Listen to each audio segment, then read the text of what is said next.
Hello there, champs, and welcome to your under 15 minute session with me. Today, in 15 minutes, we will get to know all about nouns. So, let's get started.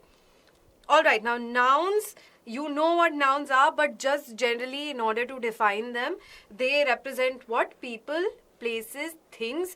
A lot of you might have played name, place, animal, thing when you were little, or perhaps you still play it sometimes. तो उसमें हम क्या लिखते हैं? हम nouns ही लिखते हैं, right?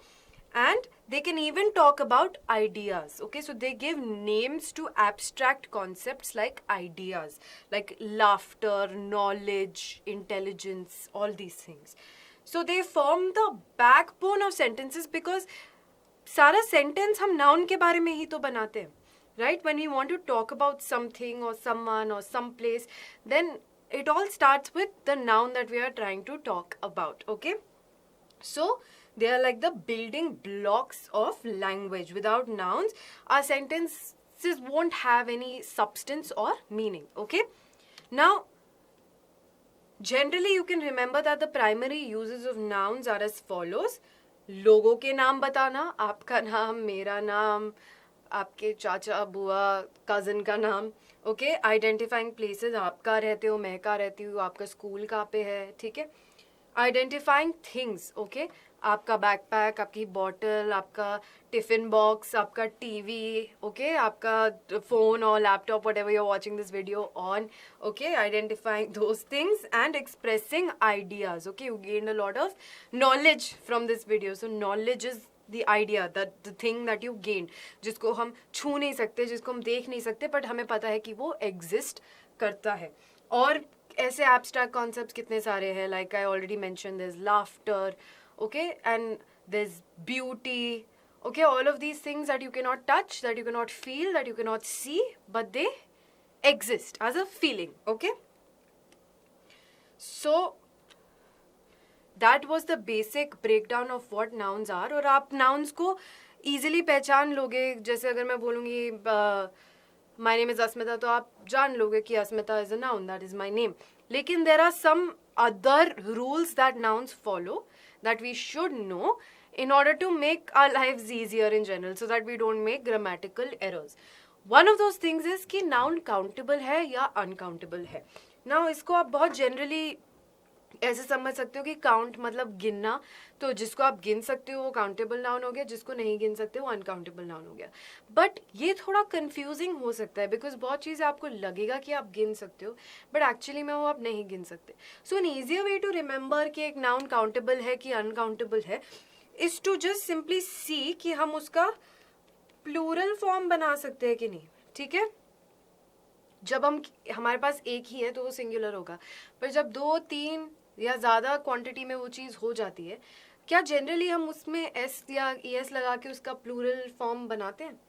So countable nouns are those जिनका प्लूरल फॉर्म बनता है, जिसका प्लूरल होता है.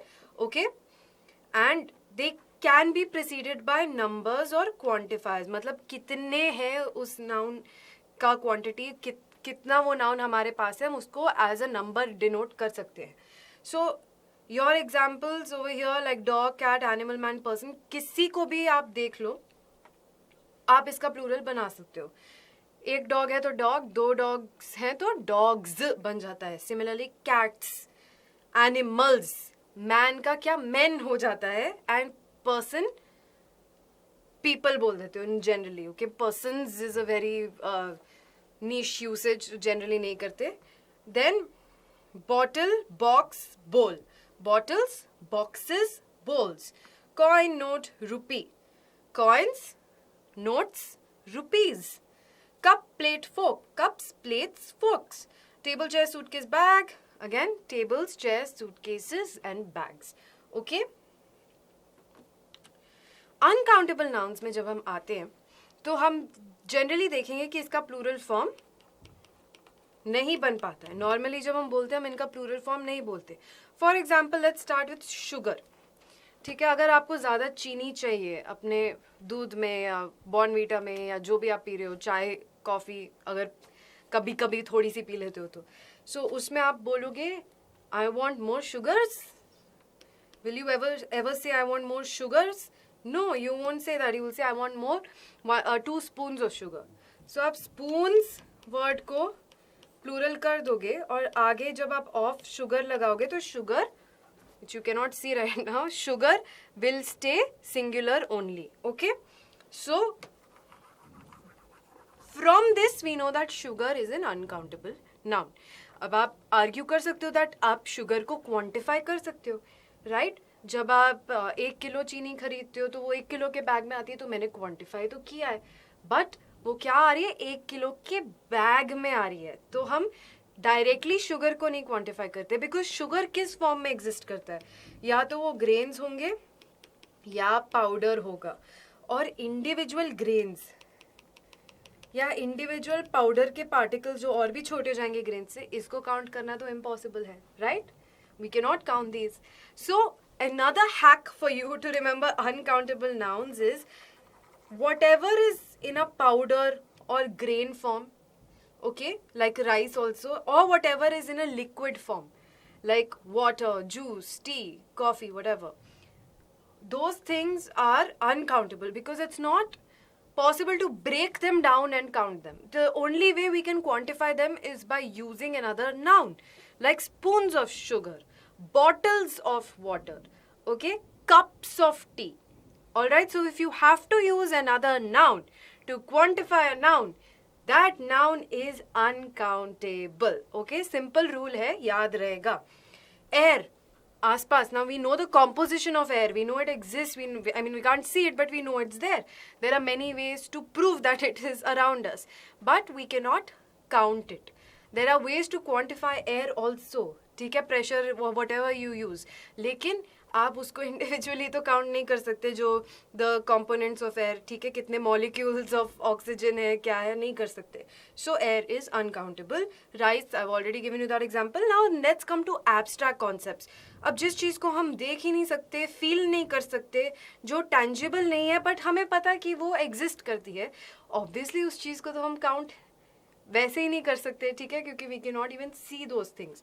सो things like knowledge, information, anger, emotions, सारे इमोशंस, वो अनकाउंटेबल होगा. Okay, there are ways to quantify these also. if you're a detective and you're working on a case and I get some information from somewhere and then I get another piece of information from somewhere and then I'm like, oh, these are two very interesting pieces of information. दो जगह से मुझे दो ऐसी चीज़ें पता चली जो मेरे केस में हेल्प करती है, तो मैं बोलूँगी two very interesting pieces of information.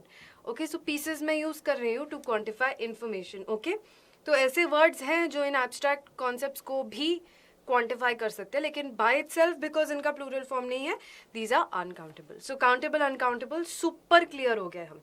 Money, money is often, मतलब क्वेश्चंस में आता है, तो money is uncountable, but we just saw that rupee is not. Why? Rupee is the specific Indian currency that we are using to quantify money. ठीक है, इतने rupees हैं, ठीक है, पर इतने मनीज नहीं है. मनी में तो रुपी भी हो सकता है, डॉलर भी हो सकता है, येन भी हो सकता है, पाउंड भी हो सकता है, कुछ भी हो सकता है, right? So that specific currency is quantifying money, but money itself is uncountable. Okay, time, another such thing, okay, that is uncountable.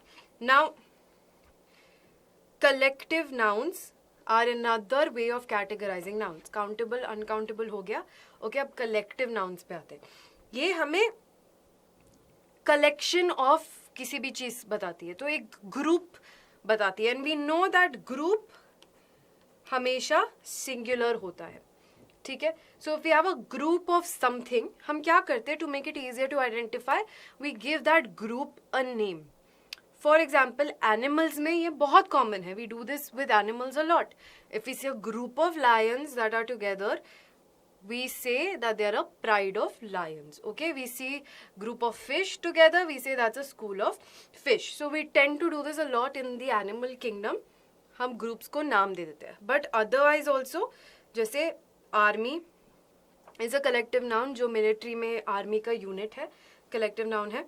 तो जब भी हम बोलेंगे कि आर्मी ने अटैक किया है, तो आर्मी इज, या आर्मी कहीं पे रुकी हुई है, we say that the army is stationed over there. We don't say the army are stationed over there, because collective nouns या ग्रुप को हम हमेशा सिंगुलर मानेंगे. This is the rule that you need to remember. ठीक है, अगर आपको collective nouns याद भी नहीं है बहुत सारे चीज़ों के, that's fine, because what you will be tested on is whether और not you know that collective nouns are treated as singular. ठीक है, so that's what you need to remember. Because ये जैसे okay, these are lions, okay, just bear with me. They may look like lollipops but they are lions. So ये एक singular group है. ये मैं इसको बोलूँगी ये pride of lions है, या simply बोलूँगी pride है. एक और situation हो सकती है जब एक ये pride है.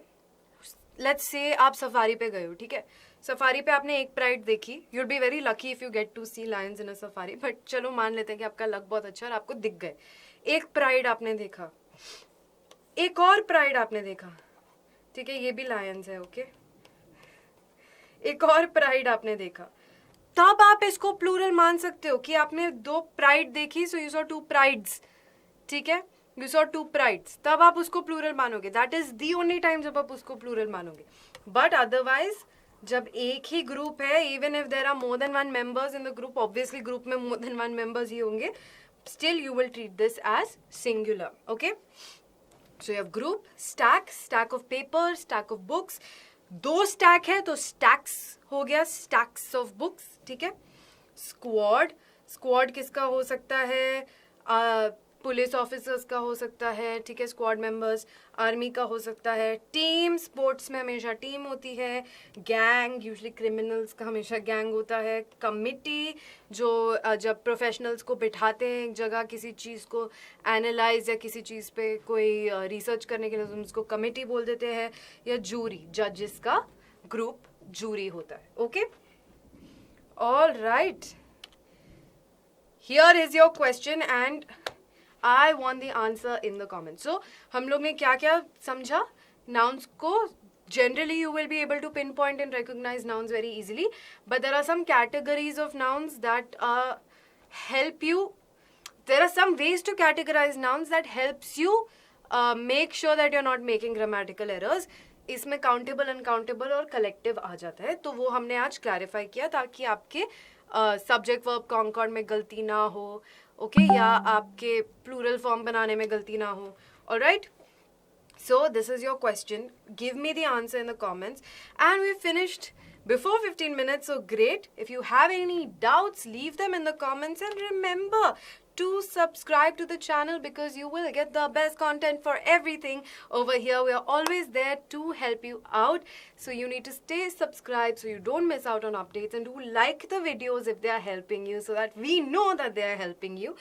And stay safe, take care of your health in this unpredictable weather, and don't venture out too much outside. Take care of yourselves and I will see you next time. Bye bye.